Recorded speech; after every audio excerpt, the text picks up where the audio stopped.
오늘 이 시간 우리에게 주신 하나님의 말씀은 창세기 5장 1절에서 32절까지의 말씀입니다.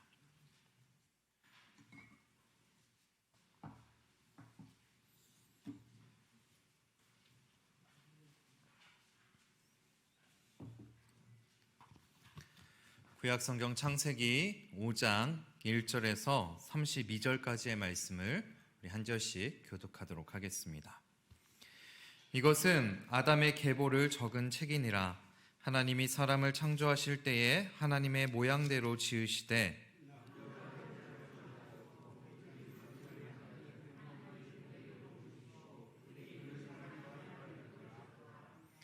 아담은 130세에 자기의 모양 곧 자기의 형상과 같은 아들을 낳아 이름을 셋이라 하였고 그는 930세를 살고 죽었더라. 에노스를 낳은 후 807년을 지내며 자녀들을 낳았으며 에노스는 90세에 게난을 낳았고 그는 905세를 살고 죽었더라. 마할랄레를 낳은 후 840년을 지내며 자녀들을 낳았으며 마할랄렐은 65세에 야렛을 낳았고 그는 895세를 살고 죽었더라. 에녹을 낳은 후 800년을 지내며 자녀들을 낳았으며 에녹은 65세에 무드셀라를 낳았고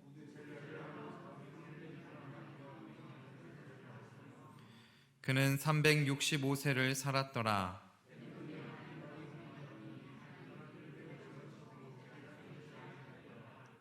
무드셀라는 187세에 라멕을 낳았고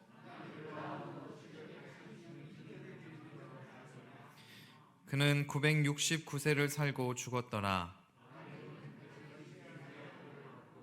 이름을 노아라 하여 이르되 여호와께서 땅을 저주하심으로 수고롭게 일하는 우리를 이 아들이 안위하리라 하였더라.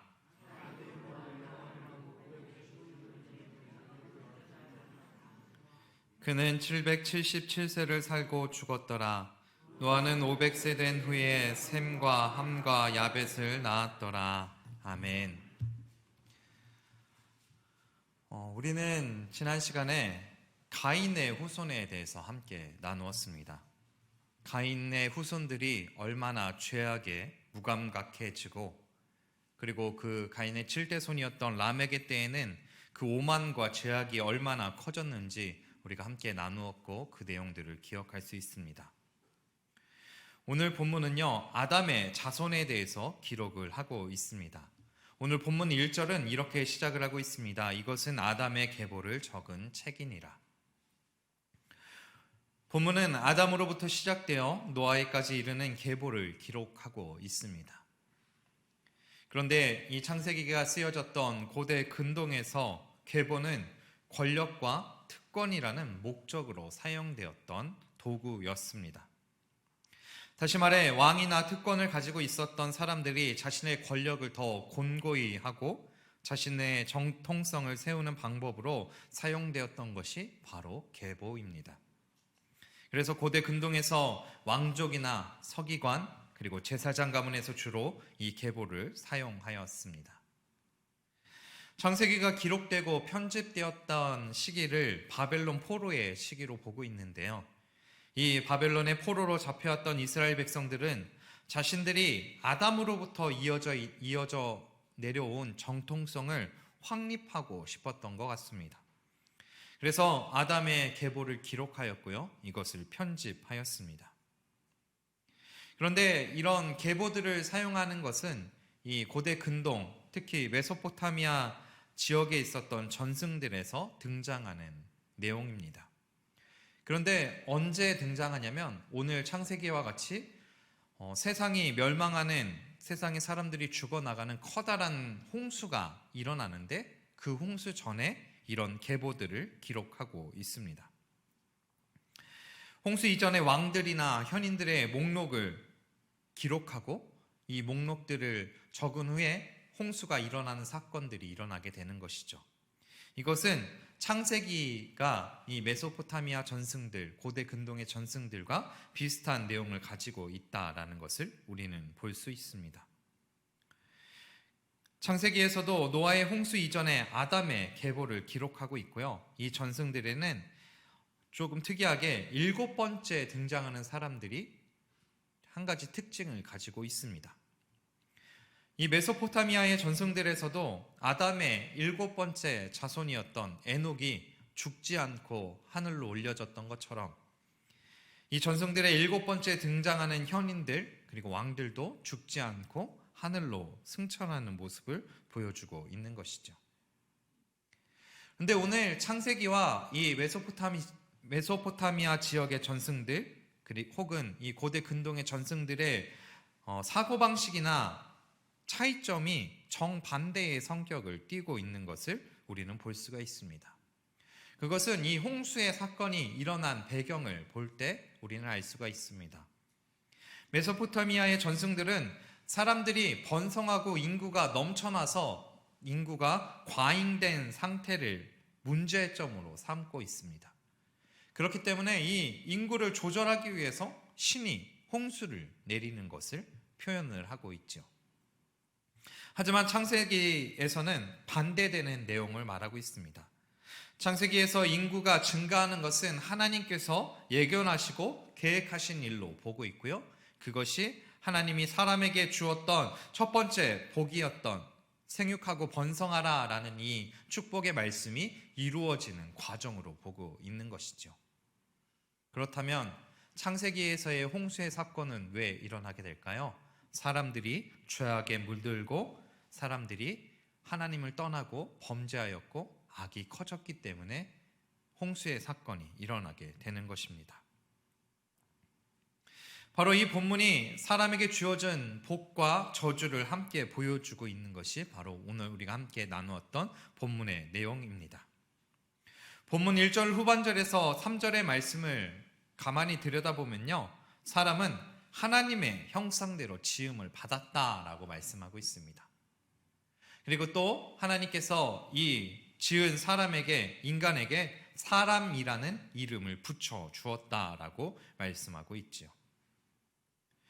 그리고 3절에 아담은 셋을 낳았는데 이 셋을 낳는 것을 조금 특별하게 기록을 하고 있습니다. 3절 말씀을 한번 같이 읽어보겠습니다. 아담은 130세에 자기의 모양 곧 자기의 형상과 같은 아들을 낳아 이름을 셋이라고 하였고 라고 말씀하고 있습니다. 오늘 본문 1절 후반절에 보면 하나님이 사람을 창조하실 때에 하나님의 모양대로 사람을 창조하셨다라고 말씀하고 있습니다. 그런데 오늘 본문 3절에서는 아담은 자기 모양 곧 자기의 형상과 같은 아들을 낳았다라고 말씀하고 있죠. 아담은 하나님의 형상을 따라 지음을 받았고 아담의 자손들은 하나님의 형상을 닮은 아담의 형상을 닮았다. 그렇기 때문에 하나님을 닮았다라고 볼 수가 있습니다. 그런데 우리가 여기에서 중요하게 생각해야 될 부분이 무엇이냐면 아담이 아들을 낳았는데 하나님의 형상을 따라 아들을 낳았다라고 기록되어 있지 않고 아담 자기의 형상을 따라 아들을 낳았다라고 기록되어 있다라는 사실입니다. 아담 자기의 형상을 따라 형상을 닮았다라는 것은 무엇일까요? 바로 아담의 자손들 가운데 아담이 지었던 죄가 이어져 내려오고 있다라는 것을 말씀해 주고 있습니다. 아담이 하나님 앞에 범죄하였던 그 죄가 자녀들에게 이어지지 않는 것이 아니라 하나님의 형상을 닮은 것이 아닌 아담 자기의 형상을 닮아 낳은 그 아들들에게 그 죄가 이어지고 있음을 우리에게 말씀해 주고 계십니다. 그리고 이어지는 4절에서부터 20절까지의 말씀에는 이 아담이 어떻게 자녀들을 낳고 있는지에 대해서 설명하고 있죠. 그 내용은 이러합니다. 아담은 셋을 낳은 후에 800년을 지내며 자녀들을 낳았고 930세에 죽었더라. 셋은 에노스를 낳았고 죽었더라. 낳았고 죽었더라. 낳고 죽었다라는 말씀들이 반복해서 기록되어 있습니다. 분명한 것은요, 하나님께서 아담에게 하셨던 그 말씀, 사람에게 이제 죽음이 찾아오겠다 하는 그 말씀이 이루어지고 있는 것은 우리에게 이 본문을 통해서 분명하게 알 수가 있습니다. 사람은 하나님의 복으로 말미암아 번성하고 사람은 많아지고 그 사람의 숫자는 늘어나고 있는데 그 사람의 숫자가 늘어남에 따라 죄의 문제도 함께 커져 나가고 있다라는 것을 우리가 알 수 있습니다. 그래서 정복과 다스림의 결과로 주어지는 복 대신 저주가 점점 퍼지게 되었고 그 저주로 사람들은 죽게 되었고 결국에는 본문 마지막 부분에 등장하는 노아의 이름에서 제시되고 있는 그 노아의 이름의 뜻과 같이 하나님이 그들에게 그들이 고생하고 땅에서 고생하고 힘듦을 겪고 있는 것을 우리에게 말씀해 주고 있죠. 우리가 분명히 기억해야 될 것은 바로 하나님께서 우리에게 주신 복이 무엇이냐라는 것입니다. 오늘 본문에서 자녀를 낳는 것이 바로 하나님께서 우리에게 주신 복입니다. 본문에서 아담의 계보에 있는 사람들은요, 바로 하나님께서 주신 생육하고 번성하라는 그 복을 누렸던 사람입니다. 하지만 아담에게로부터 시작된 죄가 이들을 죽게 만들었다는 사실은 우리는 분명히 기억해야 합니다. 아담 한 사람으로 인해 우리는 죽게 되었고 죄의 아래 살아갈 수밖에 없는 상황에 놓이게 되었습니다. 죽음을 바라보는 삶을 살 수밖에 없는 것이죠. 이제 우리에게 선택의 시간이 주어졌습니다. 오늘 본문을 보고 우리는 무엇을 기억하며 살아가야 하겠습니까? 아담의 죄로 인해서 죽는 것을 바라보며 살아가시겠습니까? 아니면 하나님의 축복의 말씀인 낳고 낳는 것을 바라보며 살아가시겠습니까? 하나님께서는 우리에게 복의 말씀을 주셨습니다. 그것은 생육하고 번성하라는 말씀이시고요. 그 축복은 지금 우리들 가운데 계속해서 이어져 내려오고 있음을 기억해야 합니다. 하나님께서는 창세기 3장 15절에 여자의 후손에서 뱀의 머리를 상하게 할 자가 태어나게 하겠다라는 약속을 해 주셨습니다. 그리고 그 약속을 어떻게 이루어 나가시냐면 낳고 죽었다라는 말씀에서 자녀를 낳는 것으로 그 말씀을 이루어 나가고 계십니다. 아담 한 사람으로 우리에게 죄가 시작되었지만 여자의 후손에서 나오는 다른 한 사람으로 우리를 구원해 주시겠다라는 사실을 우리는 기억해야 합니다. 이러한 사실을 우리에게 정확하게 말씀해 주고 있는 사람이 바로 사도 바울입니다. 사도 바울은 로마서 5장 19절에 우리에게 이렇게 말씀합니다.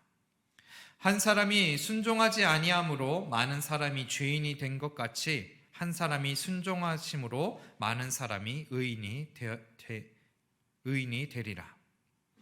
아담의 불순종으로 우리는 죄인이 되었지만 예수 그리스도의 순종하심으로 우리가 의인이 되었다라는 사실은 우리에게 은혜이고 우리에게 소망인 줄 믿습니다.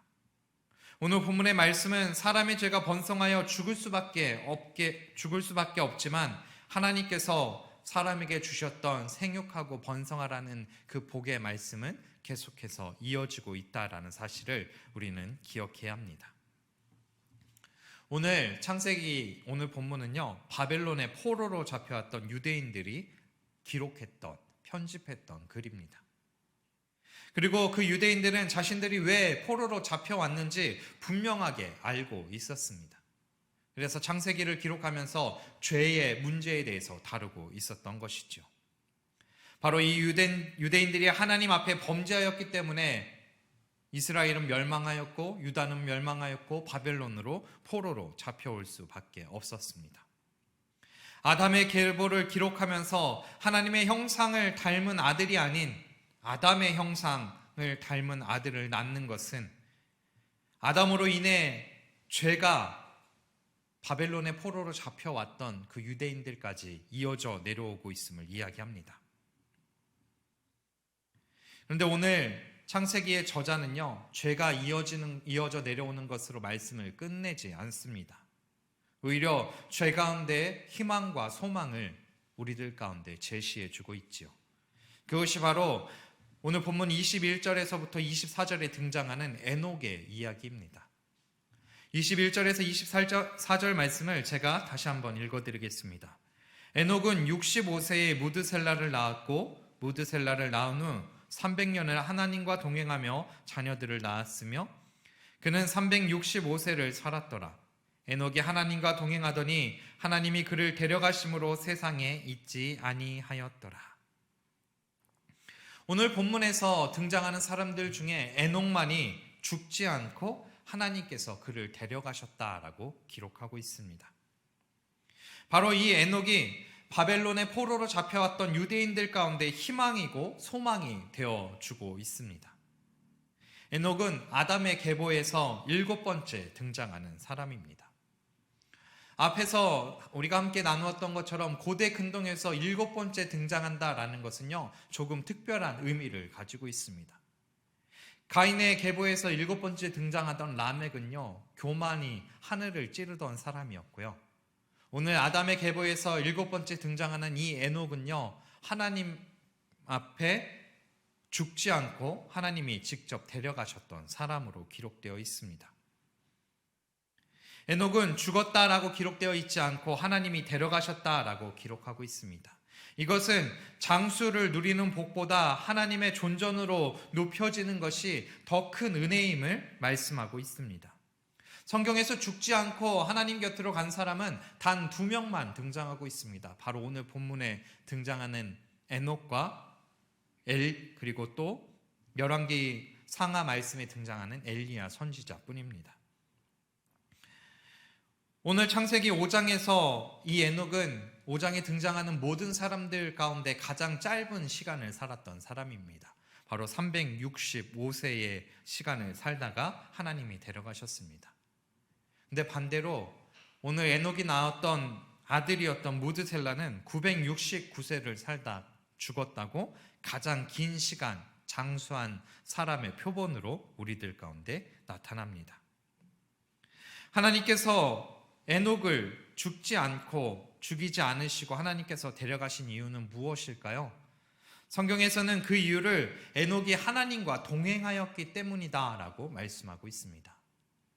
오늘 본문 22절에도 에녹이 하나님과 동행하며 자녀들을 낳았다라고 말씀하고 있고요. 24절에서도 에녹이 하나님과 동행하였기 때문에 하나님이 그를 데려가셨다라고 기록하고 있습니다. 그렇다면 에녹은 언제부터 하나님과 동행하는 삶을 살았을까요? 본문 22절에 보면 에녹은 무드셀라를 낳은 후 300년 동안 하나님과 동행하며 자녀를 낳았다라고 말씀하고 있습니다. 바로 무드셀라를 낳은 것이 하나님과 동행하는 것의 시작이 되었습니다. 왜 무드셀라를 낳은 것이 하나님과 동행함의 시작이 되었을까요? 그것은 무드셀라의 이름에서 우리가 그 답을 찾아볼 수가 있습니다. 히브리어로 이 무드셀라는 메투샤라흐라고 말하고 있습니다. 그 뜻은요, 무기, 병기, 창을 든 사람이라는 뜻을 가지고 있습니다. 무기와 병기가 사용되는 것은 전쟁에 사용이 됩니다. 그리고 고대 근동에서 창을 든 사람은 끝까지 성을 지키던 사람이었습니다. 이 무기와 병기가 사용되는 그때가 바로 심판의 때고, 이 창을 들었던 사람이 죽는 그 순간이 멸망의 때라라는 것을 이 에녹은 알게 되었습니다. 그래서 무드셀라가 죽었을 때 노아의 홍수의 사건이 시작된다라는 것은 우리가 알 수가 있습니다. 무드셀라는 969세를 살다 죽었는데 무드셀라가 죽었던 그때가 노아가 600세가 되는 때이고요. 그때 홍수가 시작이 되었습니다. 바로 이 무드셀라의 죽음이 하나님의 심판과 연관되어 있다라는 것을 에녹은 알고 있었던 것 같습니다. 지금 우리가 사용하는 성경을 정경이라고 합니다. 구약 39권, 신약 27권을 합하여서 66권을 정경으로 사용하고 있습니다. 그런데요, 이 정경 이외에도 외경이라는 감추어진 성경이라는 말씀이 있고요. 또 외경 외에도 위경이라는 말씀이 있습니다. 그런데 이 외경이나 위경은 정경으로 속하지 않고 무엇인가 부족하고 무엇인가 의심스럽기 때문에 정경 밖으로 이렇게 구별해 놓은 책들입니다.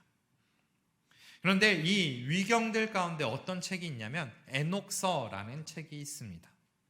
그리고 이 에녹서를 인용한 말씀이 오늘 정경 가운데 등장하는데요. 바로 유다서 1장 14절에서 15절에 등장하고 있습니다. 제가 그 말씀을 읽어드리겠습니다. 아담의 7대 손 에녹이 이 사람들에 대하여도 예언하여 이르되 보라 주께서 그 수만의 거룩한 자와 함께 임하셨나니 이는 뭇 사람을 심판하사 모든 경건하지 아니한 자가 경건하지 않게 행한 모든 경건하지 않은 일과 또 경건하지 않은 죄인들이 주를 거슬러 한 모든 완악한 말로 말미암아 그들을 정죄하려 하심이라 하였느니라. 오늘 유다는요, 에녹서를 인용하면서 에녹이 사람들에 대하여 예언하였다라고 말하고 있습니다. 그리고 그때에 주께서 거룩한 사람들과 임하셨고 경건하지 못한 자들이 심판을 당할 것을 선포하고 있죠. 이것으로 볼 때 에녹은요, 그 당시 사람들이 알지 못하였던 어떤 심판의 메시지들, 종말의 계시들을 알고 있었고 하나님이 깨닫게 하셨다라는 것을 우리가 생각할 수 있습니다. 그런 면으로 봤을 때 이 에녹이 자기의 아들의 이름을 무드셀라라고 지은 것은 결코 우연한 일이 아니었습니다. 첫 아들을 낳으면서 하나님께 종말의 계시를 받았고 그 내용은 이러했을 것입니다. 내가 지금 낳은 아들은 이 세상에서 최후의 희망이다. 이 아들이 죽는 날에는 세상이 멸망할 것이다.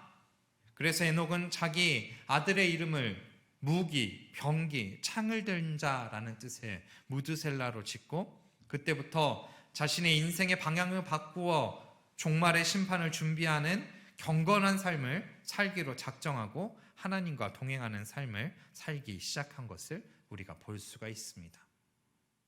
그렇다면 하나님과 동행하는 삶은 무엇일까요? 히브리서 11장 5절에서 6절 말씀에 우리는 그 답을 찾을 수 있습니다. 히브리서 11장 5절에서 6절 말씀을 제가 읽어드리겠습니다. 믿음으로 에녹은 죽음을 보지 않고 옮겨졌으니 하나님이 그를 옮기심으로 다시 보이지 아니하였느니라. 그는 옮겨지기 전에 하나님을 기쁘시게 하는 자라 하는 증거를 받았느니라. 믿음이 없이는 하나님을 기쁘시게 하지 못하나니 하나님께 나아가는 자는 반드시 그가 계신 것과 또한 그가 자기를 찾는 자들에게 상 주시는 이심을 믿어야 할지니라. 하나님과 동행하는 것은요, 하나님을 기쁘시게 하는 삶입니다. 하나님을 기쁘시게 하는 방법은요, 바로 믿음이라는 사실을 우리는 기억해야 합니다. 에녹은 하나님을 기쁘시게 하는 삶을 살았습니다. 그리고 하나님과 동행하는 삶을 살았습니다.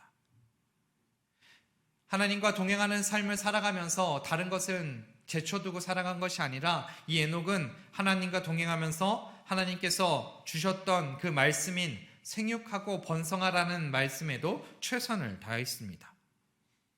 22절에 보면 무드셀라를 낳고 300년 동안 하나님과 동행하며 자녀들을 낳았다라고 말씀하고 있습니다.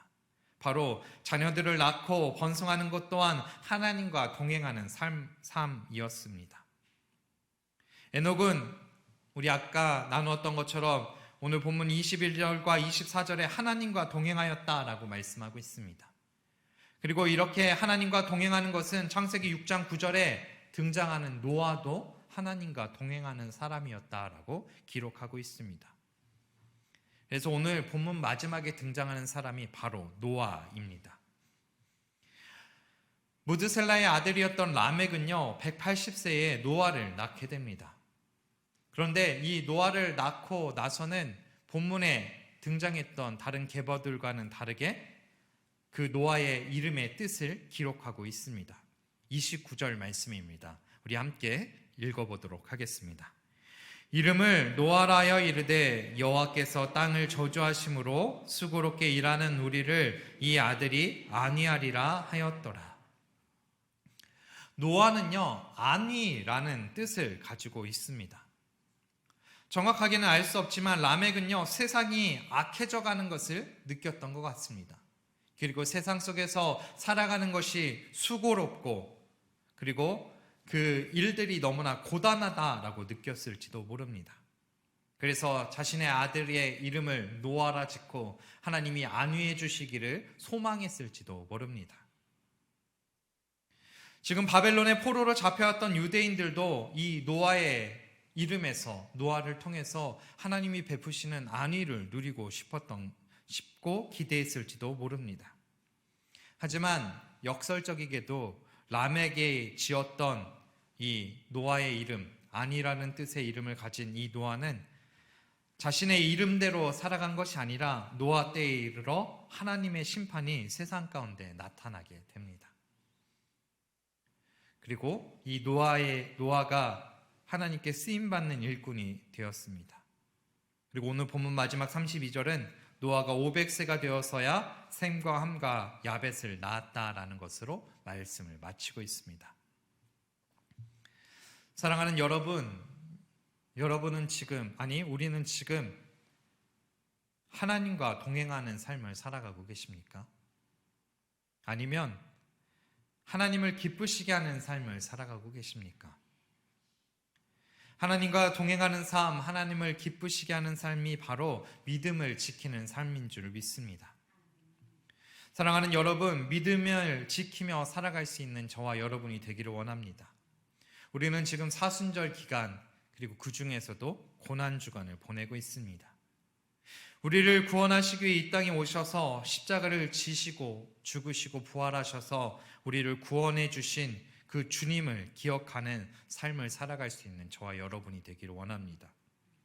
바로 우리 주님께서 에녹과 같은 하나님과 동행하는 삶이 무엇인지 그 삶의 모범을 우리에게 보여주셨습니다. 우리는 그런 주님을 믿고 주님의 길을 따르며 하나님과 동행하며 살아갈 수 있기를 소망합니다. 오늘 우리는 아담의 계보에 대해서 함께 나누었습니다. 사람은 하나님의 형상을 닮은 존재로 지어졌지만 아담의 죄로 인하여서 죄악 가운데 살아갈 수밖에 없고 죽음이라는 결과를 정해두고 살아갈 수밖에 없었습니다. 하지만 죽음을 바라보며 살아갈 수밖에 없었던 우리들 가운데 한 가지 희망이 존재했습니다. 그것이 바로 에녹입니다. 에녹은 늘 하나님과 동행하였고 자신에게 주어진 일에도 최선을 다하며 살아갔습니다. 그래서 죽음을 보지 않았고 하나님께서 직접 에녹을 데려가셨습니다. 이제는 우리가 에녹과 같이 하나님과 동행하며 살아가야 될 때인 줄 믿습니다. 사순절 기간을 보내면서 고난주간을 지내면서 이제 우리는 우리의 삶 가운데 질문을 던지며 살아가야 합니다. 나는 늘 하나님과 동행하고 있는가? 나는 잘할 때나 잘못하여 죄를 지었을 때나 하나님 앞에 나아가고 하나님을 바라보고 있는가? 나의 삶의 주인이 하나님이심을 인정하며 하나님만을 의지하며 살아가고 있는지 우리는 끊임없이 질문하고 주님과 동행하는 삶을 살아가야 합니다. 또한 우리의 삶의 자리에서 주님께서 우리에게 맡겨주신 사명이 무엇인지, 소명이 무엇인지 깨닫고 그 사명을 위해, 소명을 위해 최선을 다하며 살아갈 수 있기를 바랍니다. 가정에서, 직장에서, 그리고 교회에서 내가 어떻게 살아가는 것이 하나님을 기쁘시게 하는 삶인지 고민하며 최선을 다하며 살아갈 수 있는 저와 여러분이 되기를 원합니다. 그래서 늘 주님과 동행함으로 주님이 베푸시는 은혜를 누리며 그 은혜를 이웃과 함께 나누며 살아가는 저와 여러분이 될 수 있기를 간절히 축원합니다. 기도하겠습니다. 사랑이 많으신 하나님, 주님께서는 우리를 주님을 닮은 형상으로 창조해 주셨습니다. 하지만 주님, 우리는 죄악 속에서 죽음을 바라보며 살아갈 수밖에 없는 사람임을 고백합니다. 하지만 주님께서는 우리들 가운데 에녹이라는 희망을 주셨고 그 에녹을 닮아서 따라서 우리가 하나님과 동행하며 살아갈 수 있도록 인도하여 주시옵소서. 하나님을 기쁘시게 하는 삶을 살아가게 하시며 하나님을 향한 믿음을 지키며 살아가는 우리의 삶이 되기를 원하오니 언제나 우리들 가운데 주님이 함께 하시고 우리 곁에서 동행하여 주시옵소서. 그래서 주님과 동행함으로 주님이 베푸시는 은혜를 나 혼자만 누리는 것이 아니라 이웃과 함께 나누며 살아갈 수 있기를 원하오니 날마다 우리의 삶 가운데 놀라우신 주의 은혜와 사랑으로 함께하여 주시옵소서. 주님께서 언제나 우리 곁에서 우리와 동행해 주실 것을 믿으며 우리 주 예수 그리스도의 이름으로 기도드립니다. 아멘.